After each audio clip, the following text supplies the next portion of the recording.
Para sa isang kilong Nutri-Loaf ay naglagay ako ng 200 grams na asukal, 15 grams na asin, 50 gram na powdered milk, 10 grams na bread improver, isang itlog, 200 grams na tubig, at 100 grams tinayod na kalabasa.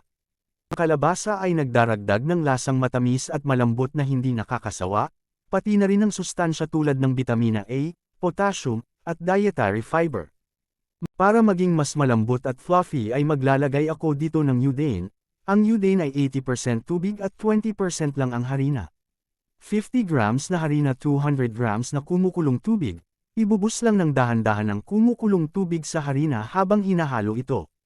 Ang isa pang maganda kapag naglagay ng Udain ay malaki ang naiidagdag sa dami ng dough dahil sa bigat ng tubig. Isunod ang 75 grams na shortening at 1 tablespoon instant yeast. Ang Nutri-Loaf at Nutri-Bun at iisa. Ang Nutri-Bun ay unang ginawa sa Estados Unidos ng isang pangkat ng mga espesyalista sa nutrisyon at agrikultura mula sa Virginia Polytechnic Institute and State University noong 1968 hanggang 1970.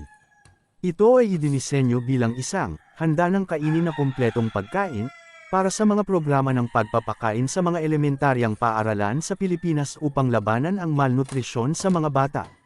Noong 1971 hanggang 1997, ipinamahagi ito sa Pilipinas bilang bahagi ng Food for Peace Program ng United States Agency for International Development USAID.